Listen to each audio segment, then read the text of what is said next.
কোনো মানুষে তার সন্তানকে মায়া করে ডাকে মনি, ডাকেন না? না কথা কই না? এখানে আউলামায়ে কেরাম যারা আছেন, কেন মনি শব্দর নামের অর্থ আমি এখানে প্রকাশ করা সম্ভব না, এত লজ্জাজনক হারে। শ্রেণী তো হয়ে গেছে, বিদায় নিতে না এখন জি না, কিছু আলোচনা হয়ে যেত 1 ঘন্টা না, 1 ঘন্টা না, কম সামান্য সময় যদি গল্প করি, আপনারা গল্প শুনবেন, আরো যেটা শুনবেন। ভূমিকাত কোনো সময় না, ডাইরেক্ট আলোচনা শুরু করি ইনশাআল্লাহ। আলোচনার লক্ষ্য একটাই আমার, আজকে আমরা যারা এখানে আসি আনন্দ লাগে শেষ অবধি, যে আপনারা একটা মাদ্রাসার দরদি হইয়া আপনারা এখন পর্যন্ত বসিয়া থাকছেন, যে আপনারা এটাও একটা অন্তরের অন্তঃস্থল থেকে আপনারা ধন্যবাদ জানাই, মোবারকবাদ জানাই। নিশ্চয়ই এই মাদ্রাসার প্রতি আপনার মনোভাব, আশা বা আপনার মনটা মাদ্রাসার প্রতি ভালো আছে, এটা একটা বাস্তব একটা প্রমাণ। কথা বল ঠিক না? না যে এই মাদ্রাসায় জলসা আপনারা শুধু ওয়াজ শোনার লাগে আইলা এখান নাই, এই মাদ্রাসায় একটু সাহায্য সহযোগিতা, তাছাড়া মাদ্রাসা দেখার জন্য আইলা। আমি আপনারা সেই আসা যাওয়া, আলোচনা করা, শোনা সবটুকু যেন আল্লাহ কবুল করে, আল্লাহুম্মা আমিন। আমি গল্প শুরু করি আপনাদের সামনে খুব মনোযোগ দিয়ে। সময়টা অনেক মূল্যবান সময়, আর চাই না সময়টা যেন অযথা নষ্ট হয়। আমি আজকে এখানে একটা ওয়াজের মাহফিল যখন হয়, মনোযোগ দিয়ে শোনো বন্ধু, বাবাজান আপনারা খুবই মনোযোগ দিয়ে শোনেন, যুবক বন্ধুরাও শোনেন। একজন মানুষে তার জীবনটা কিভাবে পরিচালনা করতে হয়, এই যে জীবন যেটা, এটা তো আপনার আমার স্থায়ী জায়গা। এখন বর্তমানে যেখানে আছি এটা তো স্থায়ী জায়গা, স্থায়ী জায়গার সামনে আসি না নাই, যে জায়গার নাম কবর। এখানে কোনো সাথী নাই, কোনো আলো নাই, কোনো ভাই বিরাদর, বন্ধু বান্ধব, কোনো মানুষ এখানে নাই, যে জায়গার নাম কবর। এখানে যাওয়া লাগবে না? না। কিছু মানুষ পৃথিবীর থেকে যখন বিদায় নেওয়ার পরে এলাকার মানুষে মিলিয়ে বড় আফসোস করে, মানুষটা মারা গেল, যদি আরো কিছুদিন থাকতো তে ফায়দা হইতো। কথা ঠিক না বেঠিক? আরো যেটা ঠিক না বেঠিক, যে এই মানুষটা যদি আরো কিছুদিন থাকতো তে সমাজের ফায়দা হইতো। আর কিছু সংখ্যক মানুষ যখন বিদায় নেয় পৃথিবীর থেকে, তখন এলাকার মানুষে কয় আল্লাহ এক গজব উঠাইছ, বড় আরাম পাইয়া। কথা ঠিক নেই? এই জন্য কবি বলেন, এমন জীবন কর হে গঠন, মরণকালে হাসিবে তুমি, কাঁদিবে এ ভুবন। এমন জীবন করিও না গঠন, মরণকালে কাঁদিবে তুমি, হাসিবে এ ভুবন। এমন জীবনটা যেন চরিত্র না বানাও। এই পর্যায়ে যদি একজন মানুষ পৌঁছতে যদি হয়, শোনা আনামাতে জলদি জলদি দিল, কারণ মানুষের ওয়াজ শুনতে এখন শিরিনির দিকে দিলে ওই তোরা ডিস্টার্ব হয়ে যাব। ঠিক নেই? আরো জোরে ঠিক নেই? আমরা শিরিনি না ওয়াজ, শিরিনি না ওয়াজ, দেখছেন একজনও যাইতে না, সব ওয়াজ শোনা। আল্লাহু আকবার। একটা ক্লাস শুরু করি আজকের এখানে, 1 ঘন্টার একটা ক্লাস হবে। আজকের সাবজেক্ট থাকবে, একটা সন্তান যখন জন্ম হয়, মা এবং বাবার উভয়ের কি কি দায়িত্ব আছে এই সন্তানের প্রতি। রাজি আছেন আপনারা? না চেঞ্জ করতাম সাবজেক্ট? হ্যাঁ, সন্তান জন্ম হওয়ার পরে একজন বাবার করণীয় কাজ কি কি আজকে শুনুন, তার দায়িত্ব কি কি। এই নিয়ম সিস্টেম যদি জারি রাখে, একজন মানুষের পালন যদি করে, নিঃসন্দেহ তার আওলাদ একজন অলিও যদিও না হয়, তবে একটা সন্তান, ভালো সন্তান, নেক সন্তান হবে ইনশাআল্লাহ। একজন মা এবং বাবা একজন সন্তানের মডেল। সুবহানাল্লাহ পড়তেন একবার। এজন্য যখন বাবা ভালো হয়, তার সন্তানটা ভালো হয়, যখন মাটা ভালো হয়, তার মেয়েটা ভালো হয়। অর্থাৎ মা আর বাবা যদি ভালো হয়ে যায়, নিঃসন্দেহ তার সন্তান ভালো হয়। মা বাবার চরিত্রের উপর সবচেয়ে বেশি দারমাদার করে যেটা সন্তানের উপর, সবচেয়ে সন্তানে যে আদর্শ শিখত, এটা মা বাবার চরিত্র। মা বাবা যদি গালাগালি করে করো, তে সন্তান এটা শিখেনি না? না আরো যদি শিখেনি না? না এটা শিখে মা বাবায়। এই জন্য আমার বাবা নিশ্চয় মারা ঘরে বসে শুনতে আছেন, আপনারা যখন মা একজন গর্ভবতী হয়ে যায়, হামেলা যখন হয়ে যায়, ওই মার জন্য করণীয় দায়িত্ব হলো বেশি বেশি করে যেন নফল নামাজ এবং তাসবিহ তাহলিল করা। এই নফল তাসবিহ এবং নামাজ পড়লেই সন্তানের ভালো হয়, এই সন্তানটা ভালো সন্তান হয়। এই জন্য আমরা দোয়া করি। অনেক বাবারাও আছে সন্তানের কারণে তার চেহারাটা মানুষের সামনে দেখাইতে পারে না, আসেনি না নাই? আসেনি না নাই? আমরা দোয়া করি এই জন্য, আল্লাহ যারা আমরা সন্তান নামক নিয়ামত দিলায় ওই সন্তানটা ভালো সন্তান যেন করে দিও। আর না সন্তানের কারণে দেখবা মা বাবা লজ্জিত, আসেনি?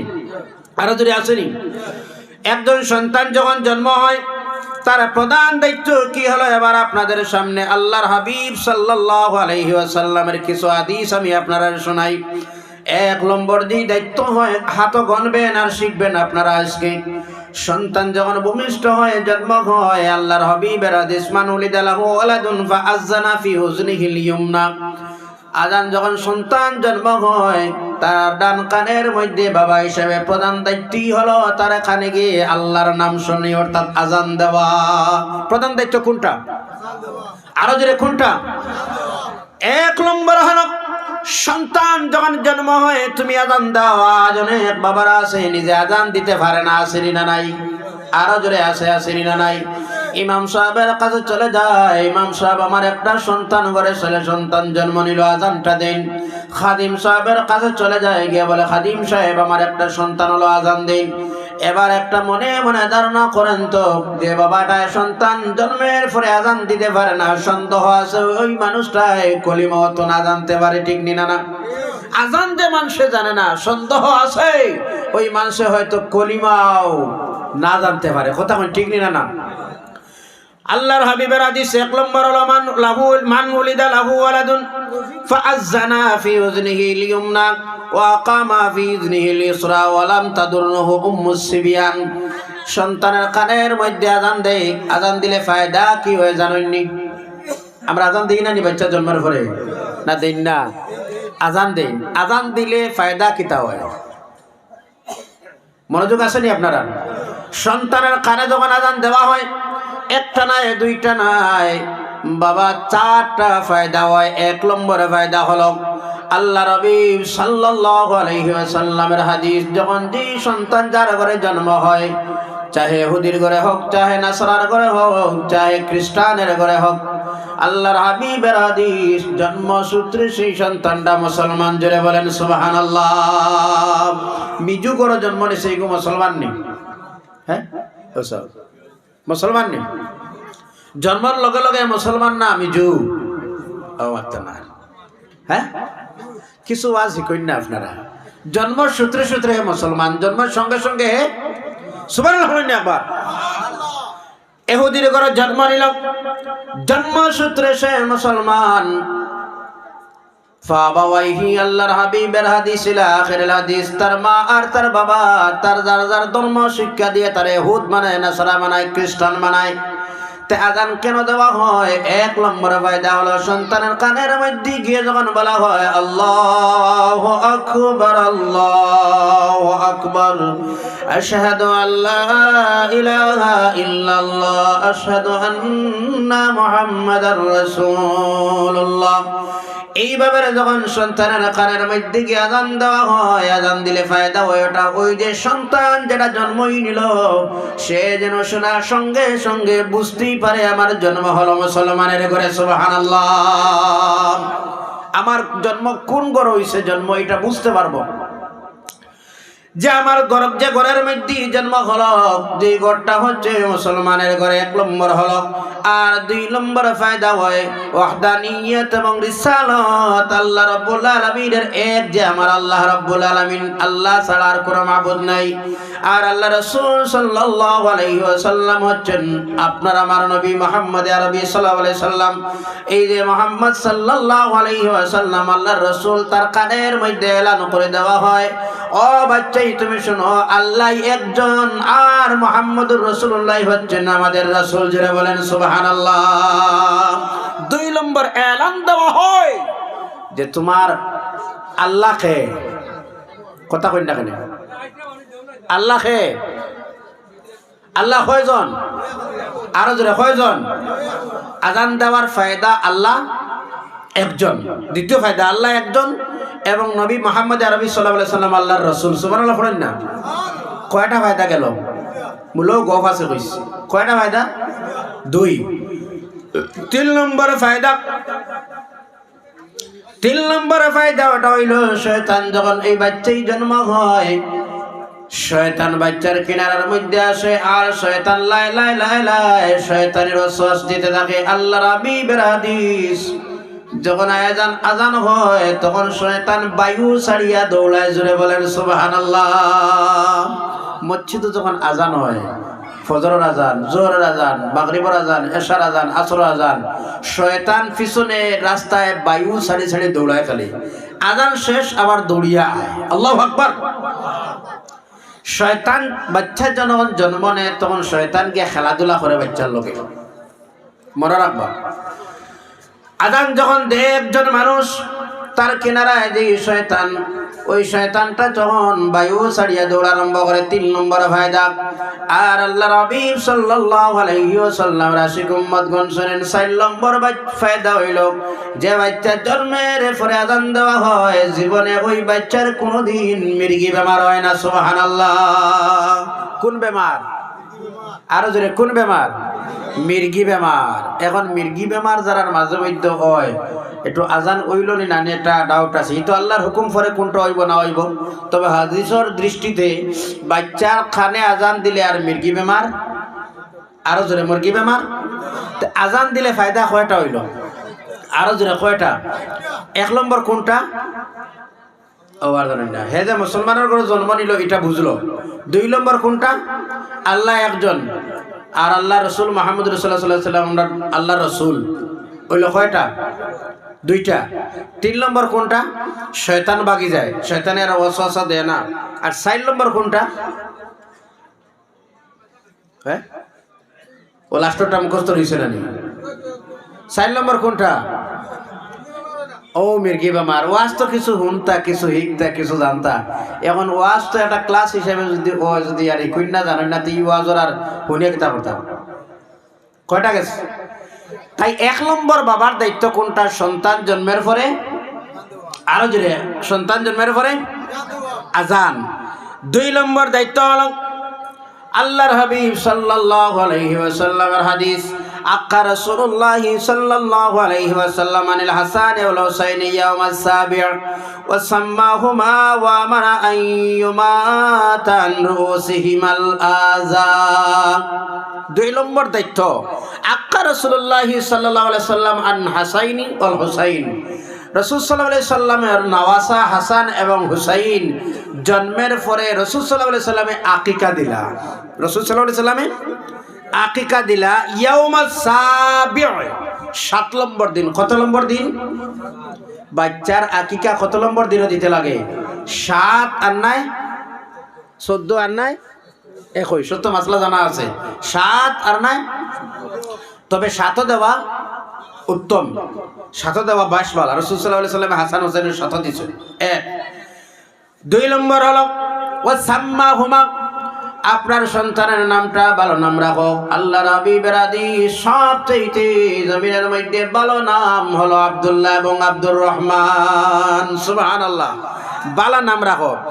তাসুম্মু বিআসমাইল আম্বিয়া ওয়া হাব্বুল আসমাই ইলাল্লাহি আব্দুল্লাহ ওয়া আব্দুর রহমান। আপনি আল্লাহর নবী আম্বিয়া ইকরামের নামের সঙ্গে মিলাইয়া আপনার সন্তানের নাম রাখো। ইব্রাহিম রাখো, মুসা রাখো, ঈসা রাখো, এমন আম্বিয়া ইকরামের নামের সঙ্গে মিলাইয়া নামটাই রাখো। এবং সবচেয়ে আল্লাহর কাছে প্রিয় বালা নাম যেটা হলো আব্দুল্লাহ এবং আব্দুর রহমান। সুবহানাল্লাহ। বালা নাম আব্দুল্লাহ এবং আব্দুর রহমান। মনে থাকবো তো? কয় নম্বর দায়িত্ব গেল? 2 নম্বর। এখন নামের আর অভাব আসেনি। নাম তো কিছু খারাপ পাইবা না আপনারা। কোনো মানুষে তার সন্তানকে মায়া করে ডাকে মনি, ডাকেন না? কথা কই না? এখানে আউলামায়ে কেরাম যারা আছেন, কেন মনীষ শব্দর নামের অর্থ আমি এখানে প্রকাশ করা সম্ভব না, এত লজ্জাজনক। হারে মনি ডাকেন না? কথা কই না? মনীষ শব্দর অর্থ খারাপ, বেশ খারাপ। যার ফলে আওলাদর নামে কিছু জিনিস মুরব্বী হলে আগে কইতা নামে ফিরে। কথাটা বাস্তব নি ভাই? বড় হুজুর আপনিও নয় না? ও তো সাহস হইয়া না, সব সহজ হইবনি নামে কিছু ফিরে না নি না কিতা ফিরে নি দেখবা বাচ্চা স্বাস্থ্য হয় না গিয়া মেসার কাছে কইলে মানুষ তো কি নাম মনে হয় বড় হয়ে গেছে স্বাস্থ্য হয় না খালি ছোট দিন দিন নামটা যখন বাচ্চার রাখবা তখন বালা নাম রাখবা এই নাম রাখা এটা দায়িত্ব খার আরো জোরে খার খুব সতর্ক রাখবা যার ফলে মাদ্রাসাত কিছু বাচ্চা ভর্তি দেওয়া এডমিশনের পরে একে নাম কইতে শরম করে নাম আর কয় না নাম খস না রে বাবা বলে আমার নাম তো পিন্টু আচ্ছা একটা মুনাসিবত রাখতে না যে বাচ্চাটারে আপনার মাদ্রাসাত দিলা ইগো এখন মাইকো যখন কোনোদিন যদি মকরি রয়ে যায় ওয়াইজ তো মাইকো কইতানি আলহাজ হজরত মৌলানা পিন্টু সাহেবে ওয়াজ করবা কোন কইতানি বাস্তব জিনিসটা এখানে আচ্ছা কইতানি ওরকম কইন না হ্যাঁ এখন আজকে বয়ান করবো আপনার সামনে হজরত মৌলানা পিন্টু সাহেব আচ্ছা পিন্টু নাম আসেনি না নাই আসেনি না নাই কিয়ামতের দিন আল্লাহ রাব্বুল আলামিন ময়দানে মহশরের মানুষরা লক্ষ্য করে আল্লাহ রাব্বুল আলামিন বলবেন যারা যার নাম মুহাম্মদ তোমরা দাঁড়াও জোরে বলেন না সুবহানাল্লাহ আরো জোরে সুবহানাল্লাহ যার যার নাম মুহাম্মদ দাঁড়াও মুহাম্মদ নামওয়ালা মানুষ দাঁড়াও এই মুহাম্মদ যার যার নাম কিয়ামতের দিন সব দাঁড়াইবে আল্লাহ রাব্বুল আলামিন অর্ডার দিবেন যাও মুহাম্মদ যার নাম আমার বন্ধুর নামের খাতিরে তুমিও জান্নাতে চলে যাও সুবহানাল্লাহ যাও তুমি চলে যাও জান্নাত 3 নম্বর দায়িত্ব তাহনিক এটা মনে রাখবা তাহনিক 3 নম্বর দায়িত্ব কোনটা আরো জোরে কোনটা তাহনিক তাহনিক বাচ্চা জন্মের পরে ও এক মাসলা আপনার ফির সাহেব কেউ আসুন বোয়ালজুরি সাহেবের কাছে বয় কেউ সৈদুরি সাহেবের কাছে বয় কেউ আসুন বাসস্ট্যান্ডি সাহেবের কাছে বয় এরকম আসুন না আসুন ও আপনার বুজুর্গর কাছে নেওয়া বা কোনো এক বড় সদর হেডমালার সাহেবের কাছে আনিয়া মুখটাকে হেডমালার সাহেবে কোনো মিষ্টি জাতীয় জিনিস রে সাবাইয়া বাচ্চার মুখ দেওয়ার নাম তাহনিক দেওয়ার নাম আবু মুসা আশারি থেকে হাদিস উলিদা লি গোলামুন আবু মুসা আশারি ফরমাইতরা উলিদা লি গোলামুন আমার একটা বাচ্চা জন্ম হইল এখানে আনামাতি তোলা বই না 20 মিনিটটা যাকো কি আর কষ্ট নেই আপনারা জি ফোনটা 20 মিনিট হয়ে যাক আরো না 1 ঘন্টা না 15-20 মিনিট টাইম আছে শুনুন আবু মুসা আশারি তিনি ফরমাইন উলিদালি গোলামুন আমার একটা ছেলে সন্তান জন্ম হইল উলিদালি গোলামুন ফাআতাইতু বিহিন নবিয়্যা সাল্লাল্লাহু আলাইহি সাল্লাম আমি আমার সন্তানরে যখন জন্ম হইল জন্মের পরে আমি কোলে লইলাম ফাআতাইতু বিহিন নবিয়্যা আমি আমার সন্তানটা নিয়া হুজুরে আকরাম সাল্লাল্লাহু আলাইহি সাল্লামের দরবারে হাজির হইলাম সুবহানাল্লাহ পড়েন একবার এখান থেকে একটা সন্তান জন্ম যখন হয় ওটারে আপনার ফির সাহেব বা বালা কোনো আলিম সাহেবের কাছে লইয়া যাবার একটা সুযোগ বাইর হয় কথা বুঝলেন এটা হ্যাঁ বালা কোনো এক বুজুর্গের কাছে আপনার সন্তান লইয়া যাওয়া সুবহানাল্লাহ পড়েন না একবার আবু মুসা আশআরী ফরমান উলিদা লি গুলামুন ফাতাইতু বিহিন নবিয়্যা সাল্লাল্লাহু আলাইহি ওয়াসাল্লাম আমার সন্তান আমি কোন নিলাম নিয়ে আল্লাহর হাবিব সাল্লাল্লাহু আলাইহি ওয়াসাল্লামের দরবারে আসলাম ফাসাম্মাহু ইব্রাহিম দয়াল নবী সাল্লাল্লাহু আলাইহি ওয়াসাল্লাম আমার সন্তানের নাম রাখলা ইব্রাহিম সুবহানাল্লাহ ফাসাম্মাহু ইব্রাহিম ফাহান্নাকাহু বিতামারাতিন রাসূল সাল্লাল্লাহু আলাইহি সাল্লামের সন্তানের নাম রাখলা ইব্রাহিম রাখিয়া একটা খাজুর সাবাইলা রাসূলে সাবাইয়া ফাহান্নাকাহু বিতামারাতিন সাবুর সাবাইয়া ওটার রস সামান্য সিবাবারি বাচ্চার মুখে দিলা সুবহানাল্লাহ পড়েন একবার ওয়া দাআ লাহু আর আল্লাহর হাবিব সাল্লাল্লাহু আলাইহি ওয়াসাল্লাম দোয়া দিলা বিবারকা আল্লাহর হাবিব সাল্লাল্লাহু আলাইহি ওয়াসাল্লামে দোয়া দিলা আমার সন্তানের আল্লাহ হায়াত দেও এই বাচ্চাটারে তুমি ওলাদে সালিহ বানাইয়া দাও ভালো সন্তান বানাও এই বাচ্চাটার হায়াত দেও বেমার আজার থেকে তুমি সেবা রাখিও ওয়া দাফাহু ইলাইয়া এরপরে আবু মুসা আল আশআরী ফরমাইন আল্লাহর হাবিব দোয়া করার পরে সন্তানটারে আমার হাতে আবার ফিরাইয়া দিলা সুবহানাল্লাহ ও যে এখন কিছু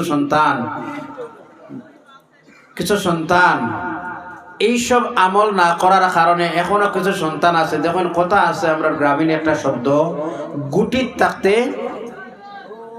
বাকি তো জানা নাইনি আপনারা। গুটির থাকতে আরো জোরে, গুটির থাকতে মুঠি ছাড়াও, গুটির থাকতে মুঠি ছাড়াও। এখন অনেক সন্তান আছে দেখবা তো 12-14 বছর 15 বছর বয়স হয়ে গেছে, কে বাবা কয় একটা, ছেলে কয় আর একটা, ঠিক আছে নি কেন? হ্যাঁ, আর একটা বাস্তব আমারে এক মানুষে কইছে, অন্য ধর্মের এক মানুষে, দাদা একটা জিনিস ভাই সাহেব, একটা জিনিস খুব আমার হার্ডও লাগছে তখন, মনোযোগ দিয়ে শুনুন। এই এলাকাটা মুসলিম এলাকা না হিন্দু এলাকা বুঝতে কিলা হার্ডও লাগছে কথাটা। দাদা এলাকাটা আপনার ধর্মের মানুষের এলাকা নি না, আমরা হিন্দু ধর্মাবলম্বী মানুষের এলাকার বসবাস বেশি, এটা আপনার পরিচয় করতে কিলা? আমি তো বললাম মসজিদ দেখবো, মন্দির দেখবো, বলে না, স্বাভাবিক একটা পরিচয় আছে। বলে কোনটা? যে গ্রামত ঢুকার পরে দেখবা মাগরিবের পরে রাস্তা দোকানও রাস্তার কিনারাত বইয়া ছেলেরা বেশি আড্ডা মারে, বুঝবা এটা আপনার ধর্মের মানুষ। কথা বোঝা গেছে নি না? বোঝা গেছে না? হ্যাঁ, কথা বোঝা গেছে নি? যত মাগরিব পারে আড্ডা মারা, আর মাগরিবের পরে যত রাস্তার কিনারা বইয়া মোবাইল দিয়ে গেমস খেলানি, এটা খার খাম। কথা কই না, কথা কই না কেন? কার খাম? এটা আমরার খাম। ও যে আর একটা গেমস বার হয়েছে দেখবা তো, ও তো আমি একদম না দেখিয়ে কথাটারে প্রকাশ করি, আর যাই না রাস্তা গিয়ে দেখবা এখন অনেক ছেলেরা আছে মোবাইল দিয়া পাবজি নাকি তার একটা গেম আছে না খেলার না নি? আচ্ছা, ও যে গেমটা খেলার যে এটা দিছিল কিনিয়া খেয়ে, হ্যাঁ আরো জোরে, এটা কিনিয়া দিছিল কে? বাবাই, আমি গফ করবো কিছু আজকে, ওয়াজ তো শুনে লিয়েছেন আপনারা, এটা কিনিয়া দিছিল কে? বাবাই। বাবা আপনি সহজে ভাবে ছুটতে না রে বাবা, খুব সতর্ক, সহজে আপনি ছুটতে না। আপনার সন্তানের কারণে কোনো আপনার দায়িত্ব আসলো, মার দায়িত্ব আসলো। আজকে মেনিপুর মাদ্রাসার ওয়াজ চলের তো মাগরিবের রক্ত ছেলেরে পাঞ্জাবি আতর লাগাই টুপি মাথার দিয়ে বাবা যাও সেই ওয়াজের মজলিস সুবহানাল্লাহ পড়তা না এবার। এটা কার দায়িত্ব আসলো? দেনি মাইলা, বাবাই দেননি ওলা, বাবার উচিত আসলো আও যাই ওলামায়ে কেরামের বয়ান শুনবাই রে বাবা, গেলে ওয়াজের আওয়া বোয়া আলোচনা শোনা বড় না, ওটার আমল অভ্যাস করানি বড় কথা। যার ফলে রাসূল সাল্লাল্লাহু আলাইহি ওয়াসাল্লামের ইরশাদ 7 বছর বয়স হইলে বাচ্চারে অর্ডার করো নামাজে যাওয়ার লাগিয়া। কেনে? নামাজ তো এখনো ফরজ নাই, আমল হোক। সুবহানাল্লাহ পড়তা না একবার। তো এই আমলটা বাচ্চারে শিক্ষা খানে দেন না। রাস্তাত বইয়া বাচ্চাইতে ক্যারাম খেলায়, রাস্তাত বইয়া ছোট ছোট যুবকরা কিতা করে মোবাইল দিয়ে গেমস খেলায় দিনা না। 2013 ইংরেজি যখন রিচার্জ করা হইল, সবচেয়ে বিশ্বের মধ্যে কোন ধর্মাবলম্বী মানুষে পড়াশোনা বেশি করে? দেখা যায় সবচেয়ে খ্রিস্টান ধর্মের মানুষে পড়াশোনা বেশি করে। একজন খ্রিস্টান ধর্মের এক মানুষে ইয়ারলি বাৎসরিক 35টা বই পড়ে। কতটা? আর জোরে কতটা? 35টা। আমরা কোরআন শরীফ ওখানে তিলাওয়াত জানি না, জানিনি? কথা কই না? সবচেয়ে বড় নিয়ামত যে কিতাব আল্লাহর কালাম কোরআনুল কারীম, আমরা হলাম মুসলমান, আল্লাহর কালাম কোরআনের তিলাওয়াত আমরাই জানি না। অনেক মানুষ আছে নামাজের মধ্যে যেগুলা সূরা তিলাওয়াত করে এর মধ্যে অনেক ভুল আছে, আসেনি না নাই? ও বাবা, আপনার আমার সন্তানদের আদর্শ শিকারীর কথাটাই ছিল, সন্তানরাই যখন ফজরের পরে উঠবে নামাজ পড়বি, মারার অভ্যাস ছিল তার মেয়েটারে কিনারায় নিয়ে আল্লাহর কালাম হাতে ধরে ধরে শিখাও মারে।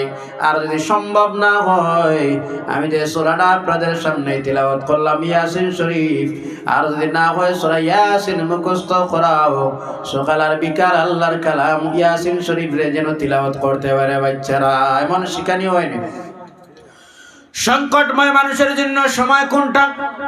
সবচেয়ে বিপদের সময়, সংকটময় সময়ে মানুষের মরণের বেলা। আল্লাহ নবী সাল্লাল্লাহু আলাইহি ওয়াসাল্লামের হাদিস, যার শেষ কলিমাটা যখন জবান থেকে বাইর হবে, লা ইলাহা ইল্লাল্লাহু মুহাম্মাদুর রাসূলুল্লাহ, ফাদাখালাল জান্নাহ, জান্নাতে প্রবেশ করবে।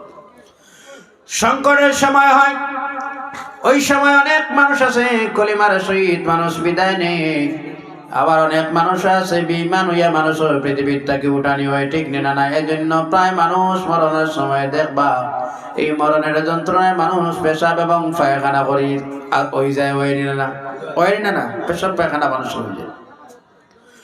সুতরাং কঠিন সময় এলো, আল্লাহর হাবিবের হাদিস ওই সময় যদি কিনারায় কোনো সন্তানটা ভালো হয়, ইয়াসিন শরীফ যদি মুখস্থ থাকে কোনো সন্তানের, আল্লাহর কালাম পড়ে যদি আল্লাহর হাবিবের হাদিস ইয়াসিনের বরকতে আল্লাহ ইমানের সহিত এই মুইতরে মউত দিবা। সুবহানাল্লাহ। এখন এগুলো নই কাইলিছো পাবজি কোনটা ইয়াসিন ফলা ইকসিন না পাবজি কিছে আরো যারা কথা কই না পাবজি কিছে তো এখন মরানোর দ্বারা বইয়া বাবা মারা যার বইয়া গেম চালাইতো মোবাইল টিভিতে তো